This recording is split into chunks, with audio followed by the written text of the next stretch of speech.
Hey friends, and welcome back to the channel. Today we're going to talk about 4 simple steps that you can take to improve your blood sugar. So whether you've been diagnosed with PCOS, diabetes, insulin resistance, or you just experience chronic cravings for carbs, feel chronic fatigue, or just never fully feel satisfied with your meals, you're definitely going to want to stick around for the entire video. And if you're new here, hello and welcome. My name is Katie. I'm a registered dietitian and certified personal trainer, and I specialize in PCOS nutrition and insulin resistance. So if that's a topic that interests you, then I highly recommend hitting the subscribe button if you enjoy the tips in this video. Without further ado, let's get into the tips. All right, so tip number 1 is having 1 to 2 tablespoons of apple cider vinegar per day. Now, I know apple cider vinegar has been totally hyped over the years, and by no means is it a magical cure for everything, nor is it going to reverse your insulin resistance and just fully improve your blood sugar balance with no other treatments or dietary changes needed. It's not that kind of miracle cure. But there is some truth to all the raving reviews about apple cider vinegar and how it changes your body and how you feel and your energy. There are some small and up-and-coming studies that have shown the benefits of apple cider vinegar, especially for those with insulin resistance or any types of issues with blood sugar balance, chronic fatigue, and chronic cravings. Now, I highly recommend not having just a plain shot of apple cider vinegar. It's really hard on our esophagus, and it's also really hard on our tooth enamel. So I promise your dentist will thank you if you dilute the apple cider vinegar that you have versus have it straight. I don't know what it is with people and feeling like it's cooler to have like a shot of something than have it in a drink, but I digress. And if you're not a fan of drinking it at all, you can also just turn it into a vinaigrette by adding some oil and different herbs and lemon juice and stuff like that, and just making it into an oil and vinegar vinaigrette. Studies show that having 1 to 2 tablespoons of apple cider vinegar per day can improve insulin sensitivity, meaning your body is more able to utilize insulin to pull in sugar from the bloodstream to the cells for use like it's supposed to, which can kind of get wonky if you have insulin resistance or diabetes or PCOS. And it also lowers postprandial blood sugar levels, meaning after you have a meal, naturally our blood sugar has a little bit of a spike, and that is totally normal, but sometimes that spike can be higher than we want it to be. So this just kind of helps even it out so you're not having really big spikes and dips of blood sugar all throughout the day. Speaking of which, I have my Bragg's apple cider vinegar refresher drink. It is so good. Not sponsored by Bragg's, but I absolutely love them. Bragg's, hit me up if you want to sponsor this video because I love all your apple cider vinegar products, but this one is amazing. And the reason that I'm having it now is because currently I am 35 weeks pregnant and I cannot have anything that's not pasteurized, and their apple cider vinegar that you can just add to water, make your own drinks from, is not pasteurized, so I'm just being ultra cautious. It tastes like kind of like apple cider. I'm from Illinois, so very common to have like those super cute, vibey fall pumpkin patches, and there's always like really good apple cider vinegar and apple cider vinegar donuts and stuff like that. This reminds me of that for sure. My second quick and easy tip for improving blood sugar without even hardly trying is to have more regular and consistent meals and snacks. Now, I know this can be easier said than done for some. Sometimes we have a natural preference for just having a couple meals per day versus having small, frequent meals and snacks.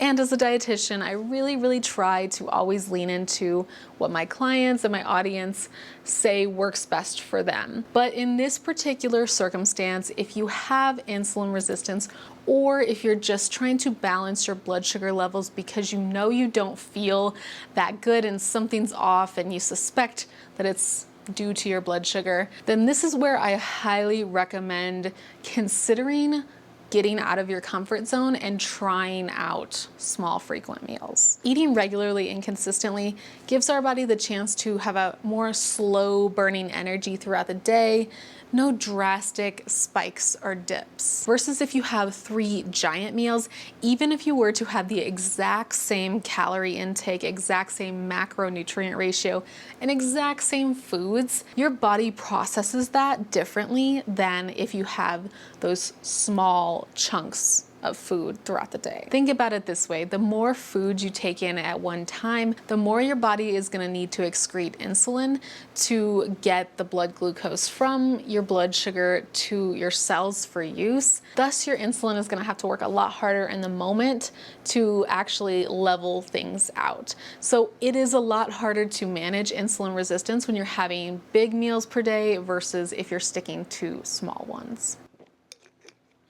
My next tip is to increase the protein in your diet. Incorporate protein from various sources like meat, fish, poultry, and plant-based sources as well, including beans, lentils, tofu, nuts, and seeds. Protein is digested a lot slower than carbohydrates, so when we pair them with carbohydrates and fats together, your body again is going to have more of a steady flow of energy throughout the day versus having like a quick burst of energy and then immediately slowing down, feeling sluggish, and feeling hungry right after.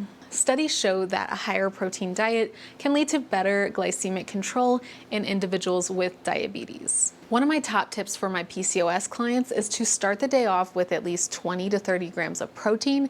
So you're really starting the day off right with good glycemic control, because how you wake up and start your day really impacts the rest of the day and how your energy levels are going to feel. And from there, if you're not really sure how much protein you should be having, I say try to shoot for about a palm-sized portion of protein at each meal, and at least a half or a full-size palm of protein at snacks. And tip number 4 for improving your blood sugar levels is to increase your fiber. So many of us do not get the fiber intake that we require in a day. And typically that's anywhere from 25 to 35 grams of protein in a day. So on average, aiming for about 30 grams.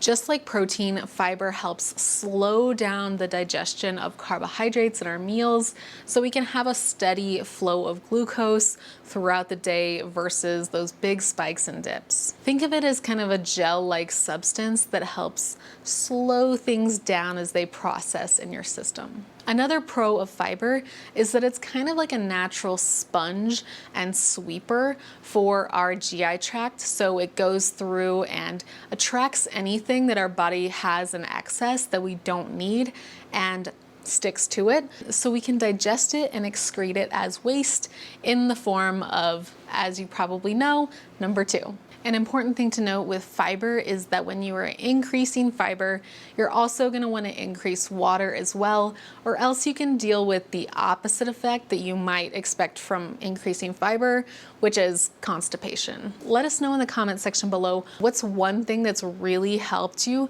control and manage your blood sugar. Keep in mind that everyone is a little bit different, and while there are some general tips and strategies, some people may find that different things work better for them versus their neighbor or their spouse or their friend.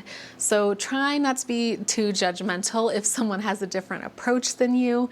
Try to be open-minded and know that there are different things that work for different people. I think the number one thing that I like to promote is that if it's something that you can be consistent with for a lifetime, then that's a sign that it's a good thing for you. If it's something that makes you restrict or that it feels like you just can't maintain it long term without feeling like total crap, then it's probably not something that's going to truly be helpful for you in the long term. I have a 4-week PCOS meal plan in the description if you're interested in more ideas for how to balance your blood sugar without restriction. And if you enjoyed this video, then I definitely think you'll love this one right up here. Click or tap the screen to head on over to the next video, and I'll see you there. Bye guys.